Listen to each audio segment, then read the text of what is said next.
people want to be involved and they want responsibility, and that's something you don't find at a lot of shuls. There's no I want somebody up there on the bimo just doing the work for me, and I'm just going to sit back and spend a couple hours talking to my neighbor. It's not like that. People want some sort of responsibility in the shul, and that's a group of people who really want to be responsible. And so if it's not responsible for davening, maybe you cook for Kiddush, or maybe you do the yard work, or maybe you set things up before Shabbat. I mean, it's amazing that everybody has there are usually multiple roles for every person, and they're very happy to take them, and it's very important to everybody to have those roles, and that's something you don't see a lot of places. There's a lot of opportunities to volunteer at Beth Shalom and in a lot of different areas, and to me the unifying theme is that you're volunteering with people. Sometimes you're doing things on your own, sometimes you're with a group, but when you're with a group, you get to know these people. Before you know it, you know a lot of people in this community, and there's a lot of satisfaction in that. And that's what it's all about. And it's really a nice mix. Okay, but really it's because the lunch is so good. That's also true. It's a great Kiddush. So if people don't come to Beth Shalom for anything else, come for the Kiddush. But people really, okay, well, we left shul at 3 yesterday. That's true. Who sits around in shul until 3 o'clock? Keeping people in the building after services on Shabbos is huge.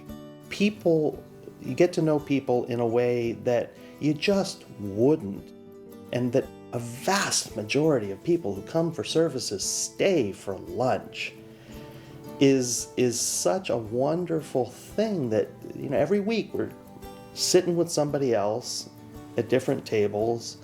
You start conversations that you don't know where those conversations are going to lead, but you're going to learn something about these people, and these people become your family.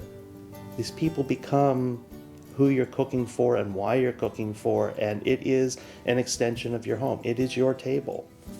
Although we pray as a community, and we always have Shliach Tzibur that brings everybody together, and the melody, but it's very personal, and I think eating together is less personal, and it's opened up people, and I think it's true that the rabbi says we should eat together.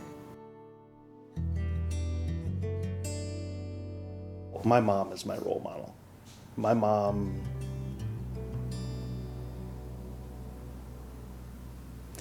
I lost my father when I was 3. There were 6 of us. I was the 5th, age 1, 2, 13. So my mom was the one who took on the role of, she was both. She was our father and our mother. She cooked for us, she cleaned for us. So having that role model enabled me to. So cooking, I enjoy food. I like to eat.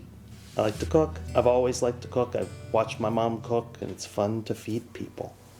It's nurturing for oneself as well. I love to cook. It's a good outreach to people, and get together and get the community involved of feeding people, not just the food, the soul. Every role is important, and we really need people to come in and pitch in. We moved back to Seattle, and you talk about having a community. Oh, yeah. I think we ended up buying a piece of furniture at some point, and people were like, what did we buy? Oh, we did. We bought the table hutch. and the china cabinet. Yeah, but other than that, people just called us up and said, oh, you guys are back in town. We have all this furniture we'd love to give to you. And, you're a newly married couple, and we have this extra stuff. And we had people helping us move. It was amazing. It was like they weren't going to let us go a day without, being ready to be back in the community. A lot of people also says, we want to be part of it. I don't know how to do anything, but I can chop stuff. They come in, they feel so accomplished, and no matter what their profession in their regular life, something, I think feeding people, it's a good thing. I think this is a unique Jewish community that not only is it unique, but I think it's slowly becoming a good influence on communities all over the world. And I think it's very important to keep Beth Shalom at that level, and to sustain it as one of the more influential communities out there, that people like Rachel's mother, who, my mother-in-law, who's starting a new community in Detroit, can look to as a guide, as an example, because it's an amazing place. And I think we not only have to appreciate what we have at Beth Shalom, but we also have to advertise it to everybody, because when people come here, they're amazed. And, and we need to keep them amazed.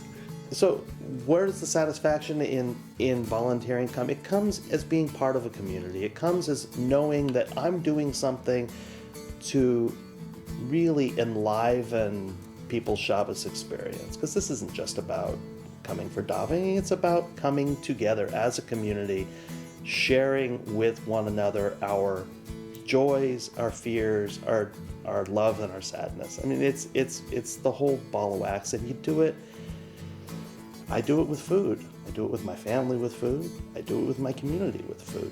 And I feel a part of this community, and I really enjoy doing what I can.